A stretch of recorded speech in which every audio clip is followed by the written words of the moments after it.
So you're going to get the next 30 minutes, the second half of sepsis. So we'll go through the second half. We touched on a few of those topics in the early part, and this is a little bit shorter than the first part, so we maybe have a little extra time to talk if you want to regarding some of these concepts. Now the first thing we want to talk about is really tight glucose control. I mean, what should really be the goal with glucose control? And really what's interesting, we know that it's a physiologic response. As I touched on earlier this morning, you get really sick, you get really stressed, either from trauma, illness, whatever it is, your glucose is likely to go up a little bit from your baseline. So what's making patients sicker? Is it the physiologic stress or is it the glucose that's elevated? Again, is it a marker or a mediator? And the literature is really unclear about this. I would suspect that we're going to identify years down the road that it's just a marker. And treating these markers is going to make patients sicker. Let's use a couple analogies here too. Let's say you have a patient with fever and you treat the fever. Does that change outcomes? No. Can you discharge a patient without lowering the fever or having the nurse recheck the temperature? It's like, you can, but it's like crazy. Go ahead, do you want me to recheck the temperature? What do you want it to be before they go home? Give them the medicine and discharge them. It has to be below 103. Why? It doesn't make any sense. Here's another I think a really good analogy. You tell me if it isn't, and I won't ever use it ever again. But let's say you've got somebody who has a compensatory sinus tachycardia. They're tacking along at 130 a minute because they're febrile. Maybe they have systemic inflammatory response syndrome. So you're going to give them a dose of low pressure? I've seen people do it. It's the wrong thing to do. You know, we know they're tachycardic because they're compensating. They need to have better cellular perfusion. It's a response to the fever, lots of reasons. What it isn't is pathologic. The body's doing what it knows to do to provide the best environment for the body to compensate for the problems that it has. Is glucose in the same scenario? It probably is. The physiologic stress hormone issue, do we know that that's one of those issues? Probably. Another one we won't even get into in great detail, but I'll mention it here now. What about hypertension and ischemic stroke?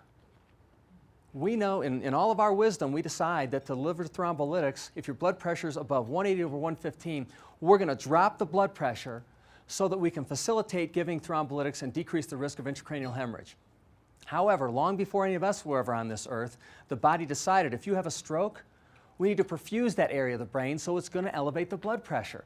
It's proven in the literature. It's not my opinion. It's all over the literature. And it's even noted by the American Stroke Association, American Heart Association. What they don't do is in their final analysis say, we shouldn't drop the blood pressure. It's transient. It'll go away in minutes, hours to days, and it's also cerebroprotective. But we tend to jump in and say, wow, blood pressure is bad. Blood pressure causes strokes. Lower blood pressure. It's chronic blood pressure that causes strokes, not acute blood pressure. And the body knows what it's doing, and sometimes we interfere when we really shouldn't. I think glucose is another one of those areas. All right, let's jump into the abstracts. Number 21, the Journal of Canadian Medical Association. They said that the ADA, American Diabetic Association, and the AACE, this is our clinical epidemiologist, recommend a fasting glucose of 110 for all hospitalized patients. Do you think there's any literature to support that? We will not want to talk about the orifice they pulled that number from. This is not a proctology discussion. But I mean, there's no basis for that number. They said 110 is what you want your patients to be at. That's a marker for quality. Go ahead and put them at 110. Well, this article did a meta-analysis, and it was pertinent to glucose control in critically ill patients. They looked at all kinds of articles, over 35 of them. One of them was an MI article in 1995, myocardial infarction, 26% reduction in long-term but not short-term mortality if you were giving glucose, insulin, potassium infusions. You have a little glucose, you need to give some insulin, do that. If they need potassium, balance it. Sounds a little bit complicated to me. One additional study showed a significant decrease in inpatient morbidity and mortality in surgical ICU patients with intensive insulin therapy. They wanted that glucose, the mean glucose in those patients, to be 103 for all those patients in that study. Any reason why it needs to be 103? How's about 104? I mean, are you going to get in trouble for that? I don't know, maybe at that hospital. Two additional studies looked again at acute myocardial infarction, showed no benefit to doing this. And a meta-analysis of 35 randomized controlled trials looking at insulin in critically ill patients showed a decrease in short-term mortality by 15%. So what they're saying here is they really think it works. This was, like I said, this was in 2006, and they say it's probably prudent for you to target your fasting sugar below 140. So they reviewed like 38 of these articles, and they picked whatever number they wanted to, which isn't based in the literature either. So they said, make sure it's below 140. So we have to take this with a grain of salt. Number 22, in Lancet, 700 children admitted to pediatric ICUs. They had intensive versus conventional insulin therapy. So the conventional insulin therapy was initiated if your glucose is greater than 214 and the range was 180 to 214. You could be asleep at the switch with this and be fine. You know, you could give the insulin whenever you felt it was okay. The intensive, they had a target of 50 to 79 up to 12 months and 70 to 99 in the older kids. So fairly tight control there.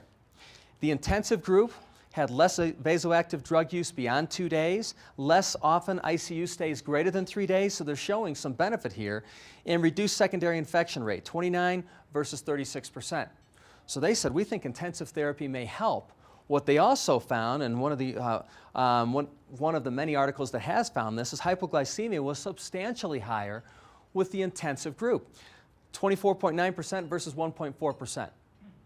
What kills people quicker, hyperglycemia or hypoglycemia? Hypoglycemia.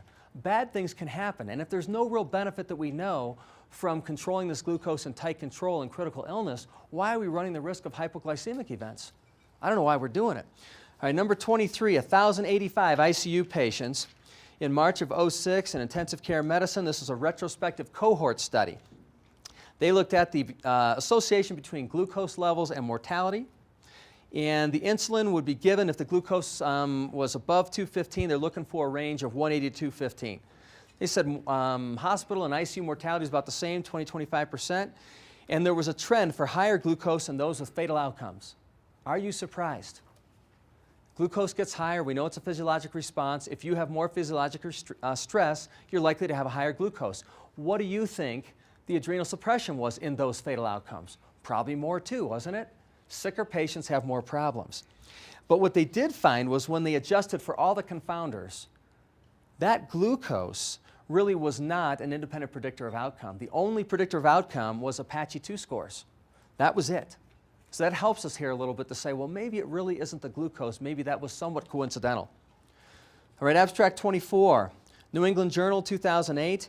They did two things here. They were looking at volume replacement with pentastarch versus lactated ringers, but also intensive insulin therapy. And we're going to focus on the insulin therapy component of this. 488 adults with severe septic shock. The intensive therapy was when the glucose went above 110, they wanted a range of 80 to 110. That seems pretty tight to me. Conventional, if it went above 200, they wanted you to keep it between 180 to 200. So that's relatively liberal there. The insulin was discontinued early. Why do you think it was discontinued early?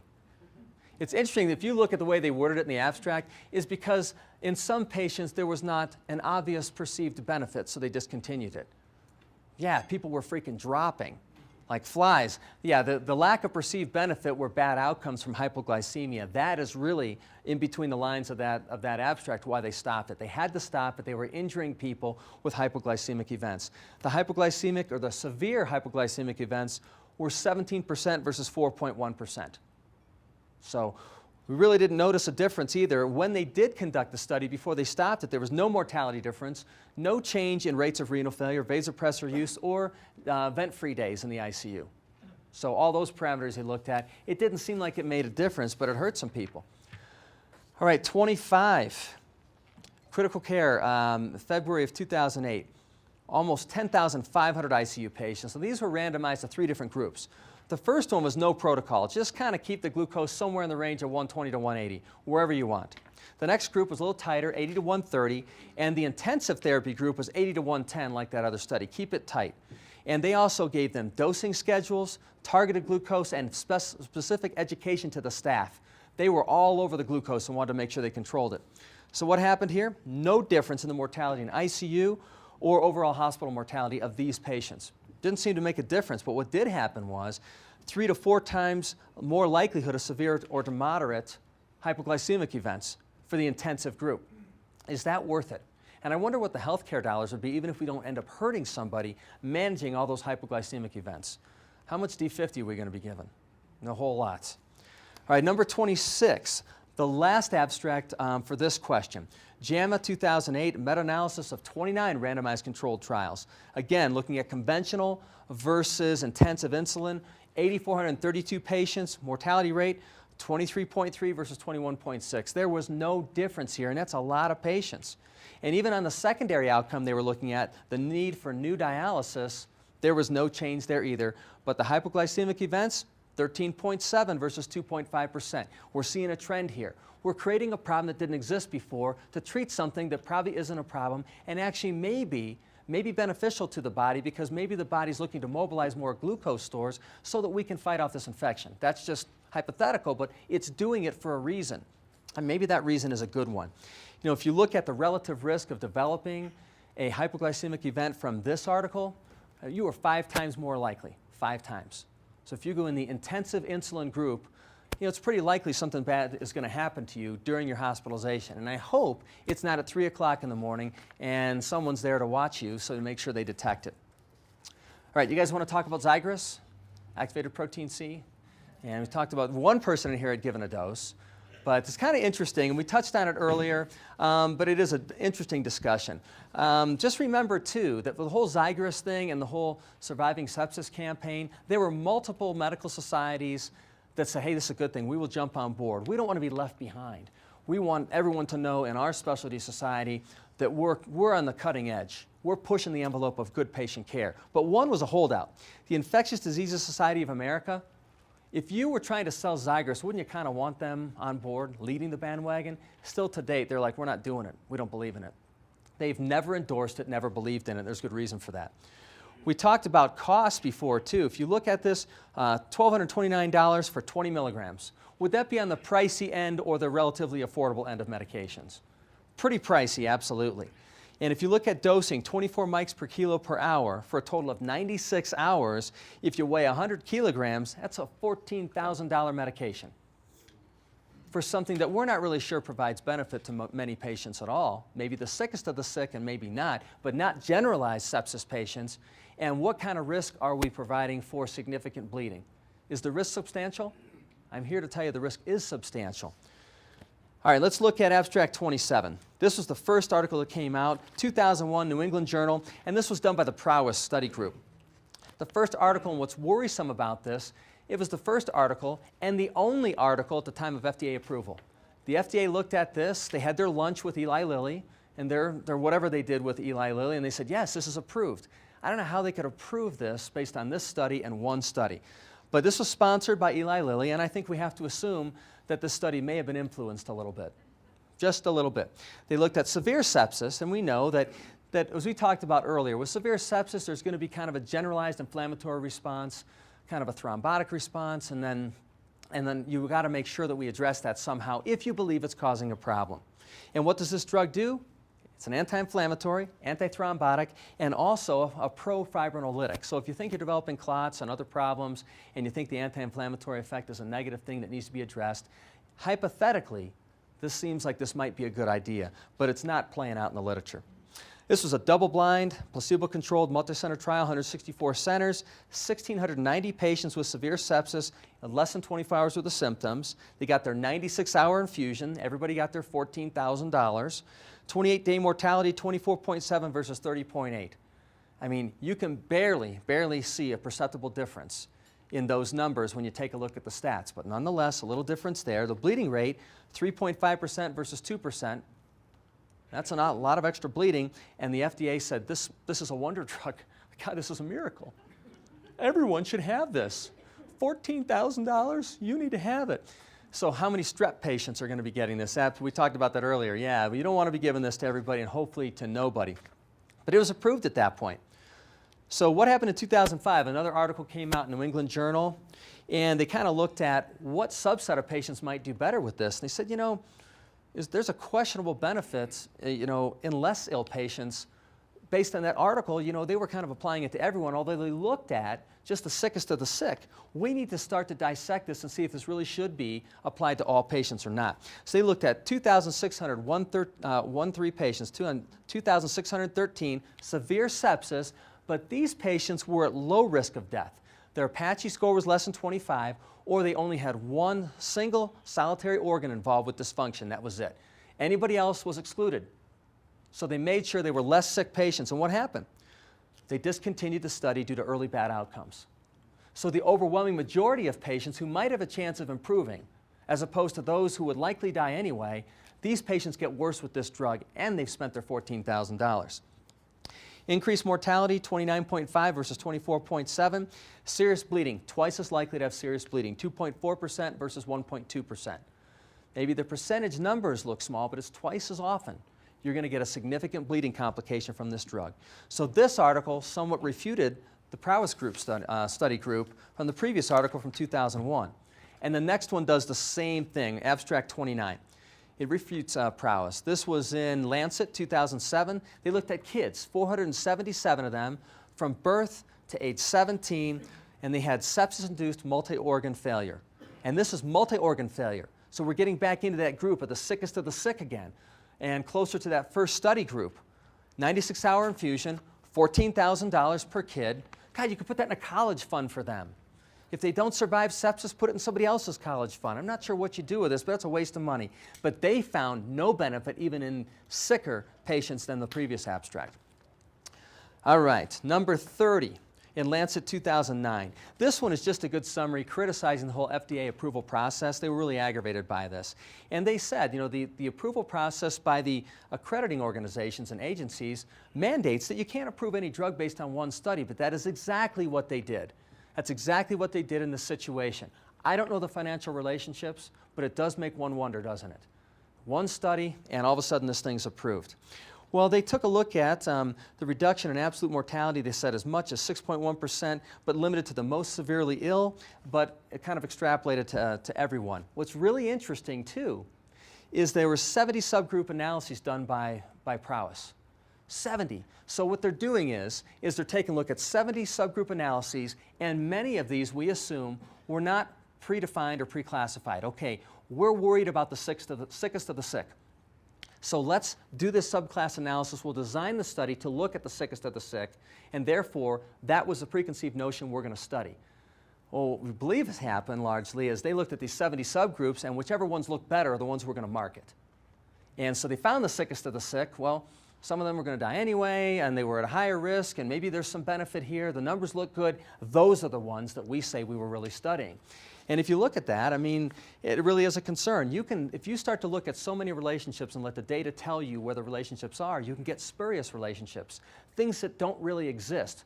If you start to compare enough things, you'll start to see differences, and that's the problem with doing that, particularly when you don't pre-classify them or predetermine them ahead of time.